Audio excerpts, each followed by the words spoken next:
ফার্মাসিউটিক্যালেরই নিষিদ্ধ স্যালাইন অর্থাৎ এই আরএল স্যালাইন ব্যবহারে যে প্রসূতি মৃত্যুর অভিযোগ সামনে এসেছিল, জাগিরে তোলপাড় হয়ে গেছিল। আর এবার এই পশ্চিমবঙ্গ ফার্মাসিউটিক্যালসের সবটি ওষুধকে এবার নিষিদ্ধ করার কথা বলল স্বাস্থ্য দপ্তর। আরো বিস্তারিত জানবো আমাদের প্রতিনিধি সন্দীপ সরকারের কাছ থেকে। সন্দীপ, দেখো, আজকে আরো নতুন করে স্বাস্থ্য দপ্তরের তরফে সেন্ট্রাল মেডিকেল স্টোরের তরফ থেকে আরেকটি নির্দেশিকা বেরিয়েছে। যে নির্দেশিকাটি জারি করা হয়েছে রাজ্যের সমস্ত সরকারি হাসপাতাল এবং জেলার মুখ্য স্বাস্থ্য আধিকারিকদের উদ্দেশ্যে, এবং সেই নির্দেশিকাতে সরকারের তরফে বলা হয়েছে যে এই পশ্চিমবঙ্গ ফার্মাসিউটিক্যালস প্রাইভেট লিমিটেড সংস্থার তৈরি করা আরো 7টি ওষুধ সেগুলি ব্যবহার না করতে, এবং সেগুলি যদি হাসপাতালের ওয়ার্ডে থেকে থাকে সেই ওয়ার্ড থেকে সেই ওষুধ সরিয়ে ফেলতে নির্দেশ দেওয়া হয়েছে। অর্থাৎ হাসপাতালের স্টকে যদি সেই ওষুধগুলি থাকে সেই ওষুধগুলি সরিয়ে ফেলতে হবে দ্রুত।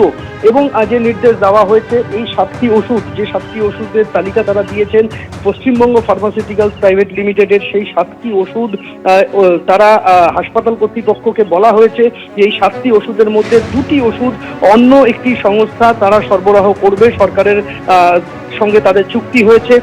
আর বাকি 5টি যে ওষুধ রইল সেই 5টি ওষুধ বলা হয়েছে খোলা বাজার থেকে কিনে নিতে, এবং সেক্ষেত্রে যদি ফান্ডের সমস্যা হয় তাহলে প্রপার কারণ দেখিয়ে স্বাস্থ্য দপ্তরকে লিখতে হবে, স্বাস্থ্য দপ্তর ফান্ডের ব্যবস্থা করে দেবে। অর্থাৎ পশ্চিমবঙ্গ ফার্মাসিউটিক্যাল সংস্থার তৈরি আরো 7টি ওষুধকে ব্যান করলো স্বাস্থ্য ভবন, এবং সেই 7টি ওষুধ ব্যবহার এবং হাসপাতালে রাখতে নিষেধ করা হয়েছে।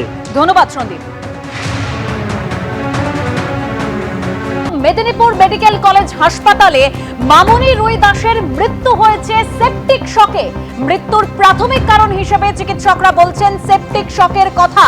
যেখানে মেদিনীপুর মেডিকেল কলেজে প্রসূতি মৃত্যু ঘুরে তোলপাড় হয়ে গিয়েছিল রাজ্য, বিষাক্ত আরএল স্যালাইনের বিষয় সামনে এসেছিল।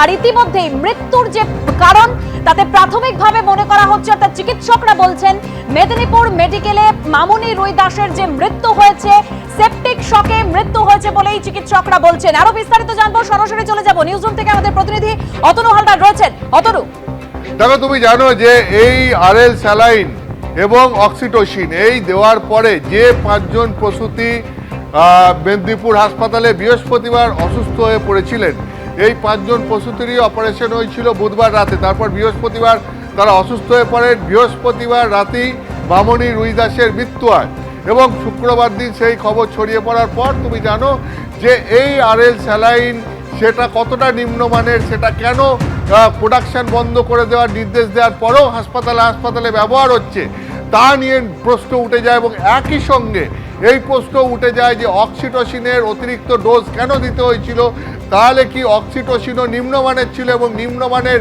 হওয়ার জন্যই ওই অক্সিটোসিনে কাজ হয়নি। তো এই সমস্ত প্রশ্নগুলো একের পর এক উঠছিল, অর্থাৎ নিম্নমানের ওষুধকে কেন্দ্র করে প্রশ্ন উঠছিল।